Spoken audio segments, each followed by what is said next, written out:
नमस्कार, मी अपर्णा. अस्सल स्वादमध्ये सर्वांचं खूप खूप स्वागत. आज आपण भारंगी ही रानभाजी कशी करायची ते बघू. ही भाजी बघितली तर चवीला कडवट असते, पण ही भाजी भरपूर औषधी गुणांनी युक्त आहे. तसेच या भाजीची पानं कशा प्रकारचे असतात आणि ती कशी साफ करायची ते पण बघू. इथे आपण ही भारंगीची भाजी घेतले. भाजी घेताना जेवढी कोवळी पानं असतील तेवढी चांगली. इथे ही भाजीची पानं मीडियम झालेली आहेत, एकदम कोवळी पण नाहीत आणि एकदम मोठी पण नाही. आणि भारंगीच्या भाजीच्या पानांचा आकार तुम्ही बघू शकता, कशा प्रकारची ही पानं असतात. आणि या भाजीच्या देठामध्ये कडवटपणा असतो, तर आपल्याला हे देठ घ्यायचे नाहीत, तर फक्त पानंच घ्यायची आहेत. तसेच पानांना असणाऱ्या ज्या शिरा आहेत त्या सुद्धा आपल्याला काढून टाकायच्या आहेत, कारण पानांच्या शिरामध्ये पण कडवटपणा असतो. तर हे बघा, ह्या ज्या पानांच्या शिरा आहेत हे आपण काढून टाकू. शिरा काढल्याने भाजी ही अजिबात कडवट लागत नाही. आपण भारंगीच्या पानांची भाजी करतो तसेच त्यांच्या फुलांची सुद्धा भाजी केली जाते. तर अशा पद्धतीने आपण भाजी साफ करून घ्यायची. आता आपण सर्व भाजी साफ करून घेऊ. आणि इथे आपण सर्व भाजी साफ करून घेतले. आता ही स्वच्छ धुवून घेऊ, म्हणजे भाजीवर असलेली माती निघून स्वच्छ होईल. त्यासाठी इथे आपण एका मोठ्या टोपात पाणी टाकून घेतले. यामध्ये भाजी टाकून घेऊ आणि स्वच्छ अशी धुवून घेऊ.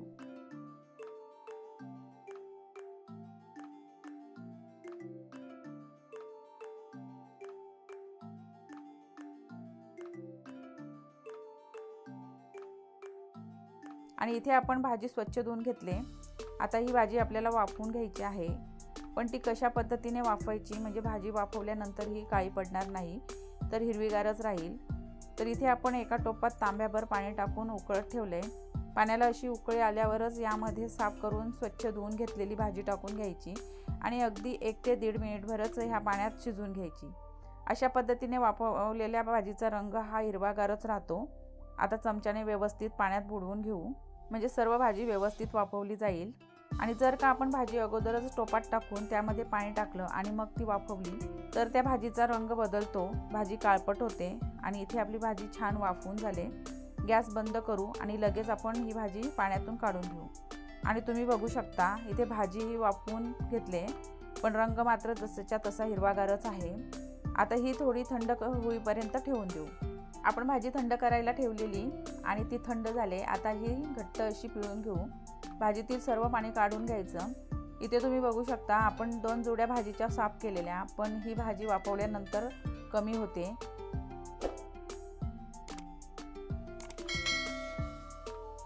आणि आपण सर्व भाजी घट्ट अशी पिळून घेतली. आता ही भाजी आपल्याला कापून घ्यायची आहे, तर बारीक अशी कापून घेऊ. ही भाजी बनवताना आपण वेगवेगळ्या प्रकारे बनवू शकतो, जसं की डाळ टाकून, मग ती चणा डाळ, मूग डाळ, तूर डाळ टाकून बनवू शकतो, किंवा मोड आलेले कडधान्य थोडे शिजवून घेऊन त्यामध्ये सुद्धा बनवू शकतो. तसेच आपण ही भाजी जवळ्यामध्ये सुद्धा बनवली तरी ती खूप छान लागते.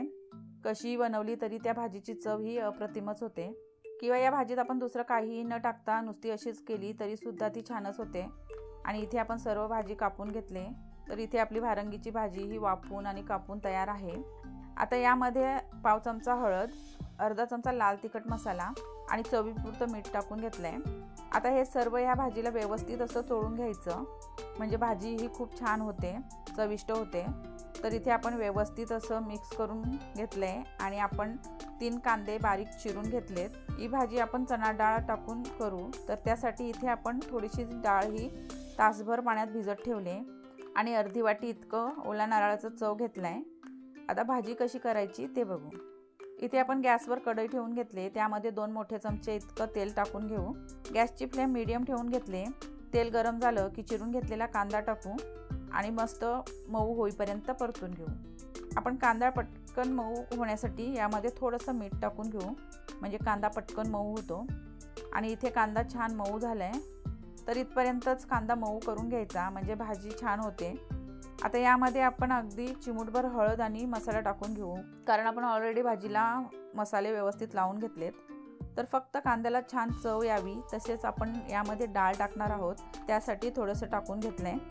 आता यामध्ये भिजवून ठेवलेली चणा डाळ टाकून घेऊ आणि मिक्स करू. आता गॅसची फ्लेम स्लो करून घेतले आणि डाळ अशी पसरवून घ्यायची. आता यावर मसाले लावून ठेवलेली भाजी टाकून घेऊ आणि अशी पसरून घेऊ. डाळ आणि भाजी लगेच मिक्स करायची नाही, तसं केलं तर डाळ ही व्यवस्थित शिजणार नाही. तर अशी भाजीवर पसरून घ्यायची। आता यावर झाकण ठेवू आणि 2 ते 3 मिनिटाची वाफ काढू। 2 ते 3 मिनिटांनंतर झाकण काढून घेऊ आणि मिक्स करू। इथे आपण डाळ टाकले आणि भाजी ही वाफून घट्ट पिळून घेतले। तर भाजीतील जो पण थोडाफार ओलसरपणा असतो तो डाळ शोषून घेते, त्यामुळे भाजी ही लागू शकते किंवा डाळ ही प्रॉपर शिजणार नाही। तर त्यासाठी काय करायचं, तर थोडासा पाण्याचा हबका या भाजीवर मारायचा, म्हणजे भाजी छान शिजते, तसेच ती बुडायला लागणार नाही। तर असं आपण 1 ते 2 वेळा किंवा गरजेप्रमाणे पाण्याचा हबका मारून छान शिजवून घ्यायची। आणि डाळ ही खूप मऊ शिजवायची नाही, तर दाताखाली येईल इथपर्यंत शिजवायची।